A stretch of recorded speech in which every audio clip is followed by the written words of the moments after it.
Hey guys, just kind of wanted to do a post-game talk about Outlast 2. I'm not really sure what I'm going to say though. Okay, well, first off, I just want to say this game was great. Oh man, this is such a good horror game. Like, in my opinion, no horror game does it quite as well as the Outlast series has done. The first game would catch you at every opportunity right when you didn't expect it. Every single time. And when you did expect it, they didn't pull the trigger. So you never knew what was coming. And I love that so much about the game. The second one was definitely a very good sequel to it. It pulled back a bit on the horror moments. There weren't jump scares anywhere near as much. And honestly, you weren't attacked anywhere near as much, in my opinion. Though then again, you were chased a lot. No, I can't. Never mind. I can't really say that you weren't attacked as much. Yeah, you were attacked more in the second one than the first one, honestly.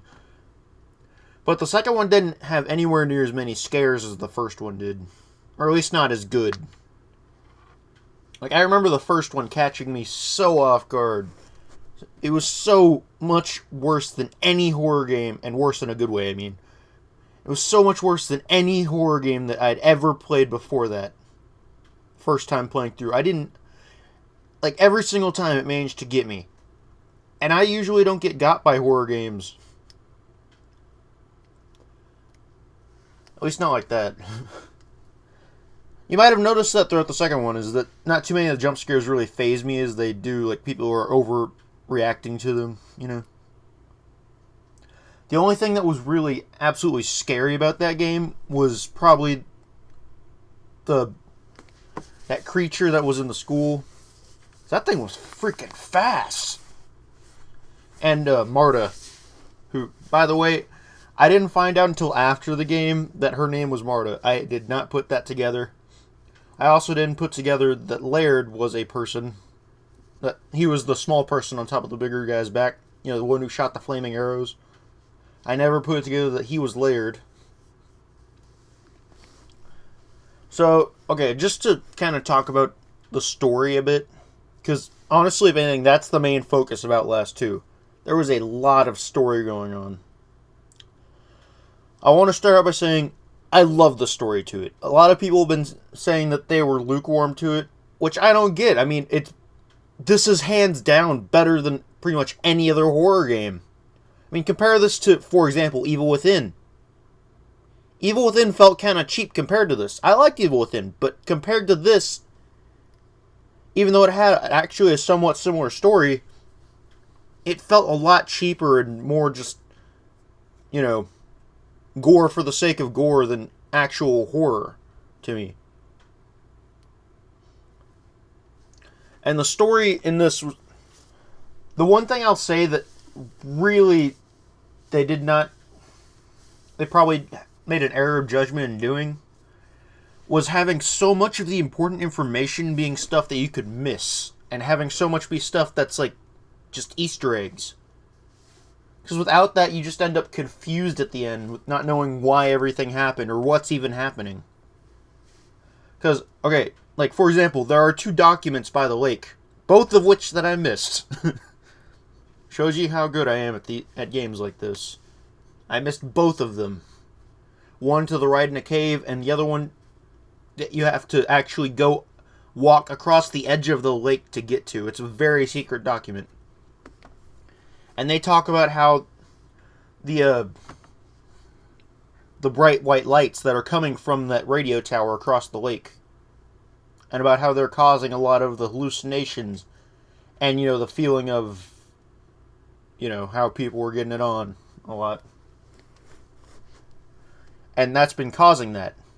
It also mentioned a name. I can't remember her name. I want to say it was Jennifer Rowland, but I'm not sure. I'm not sure if that's completely right. That is actually one of the scientists in Outlast 1 that you read about in documents. So there were ties to the first game, and I don't know for sure, but I'm willing to stake a claim that what was causing the hallucinations here was Murkoff from the first game. Because if you remember in some of the documents in the first game, they did mention talks about hypnosis and brainwashing, in addition to all their other experiments.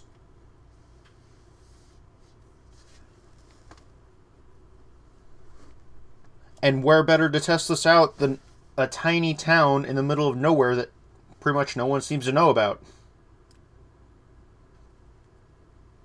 As you can see, it worked wonders on the population.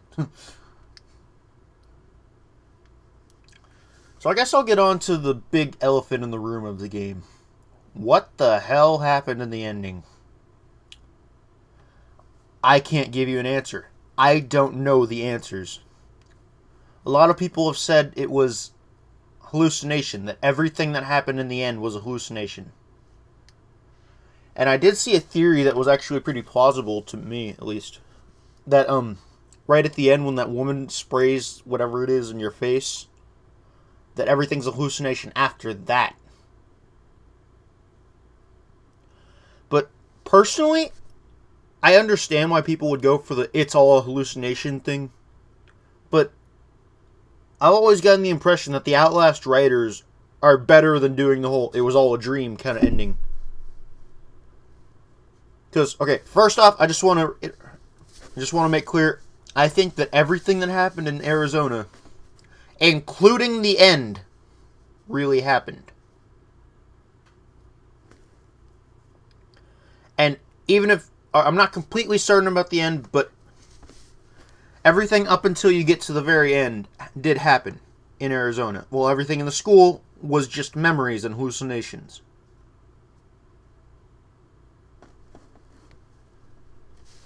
The thing that really got me about the end is that Blake wasn't seeing the monster, the priest, in Arizona. So why would that be a hallucination? And yes, at the end, Lynn says there's nothing there. But if you'll notice, she's not even looking at the baby. And of course, Papa Noth sees it too. And yes, he's probably gone under a lot... Well, yeah, he's definitely gone under a lot of the same kind of mental bombardment by the white lights that Blake has. A lot more, actually. And I've even seen a notice about how when you look at Blake's shadow, there's nothing in his arms.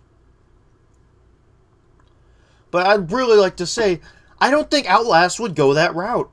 I don't think they'd make everything at the end just an illusion. Because if you'll remember, Lynn thought she was pregnant too. She thought there was a baby coming. And she was swelling up like she was pregnant. I don't know how a baby could have been born that fast. And yes, I do know about the fake pregnancy stuff that was in the documents of the first game. But I don't think... I just really have a hunch that the Outlast team wouldn't do that. That there is something more. That something actually happened there.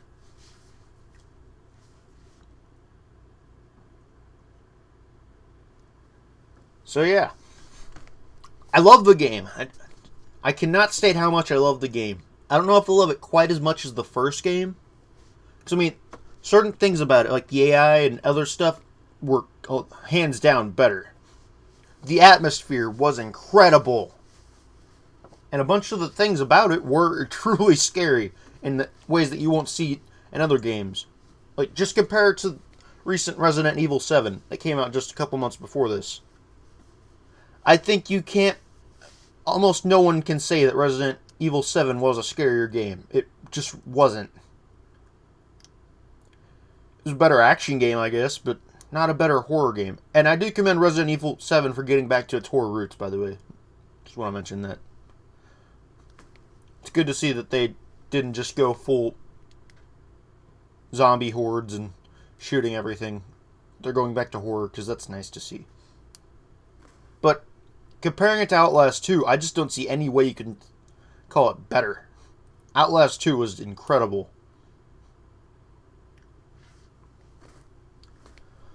So I think that's about all I have to say. I think that we're gonna get more answers soon. I think we're gonna get another DLC, like with what Whistleblower was for the first game, that will shed more light on the answers and reveal some things that make everything clear, you know? I think whenever we get that DLC, whatever it is, everything will start to make sense. I'm really curious about how they will do that, though. Like, will it be a new character? Will it be from Lynn's perspective? Maybe even popping off. Or someone that's been there a long time, like Ethan. Which, by the way, I've also seen a theory about how Ethan was able to become unborn as far as their religion stuff goes, because he was sent out of town a lot to get medicine for popping off. Which I think is a pretty cool idea, but I have no idea for sure. Yeah, I love the game. Definitely a great horror game. Definitely a great game in general. And along with Life is Strange and One Shot, it has really been a truly great experience to play on this channel. Can't wait for more. You know, plus all the other games I played with people. Those have been incredible too, but those three I've taken on my own, and they've been really, really crazy and incredible journeys. So yeah, I think that's it. See you guys in another series. Bye.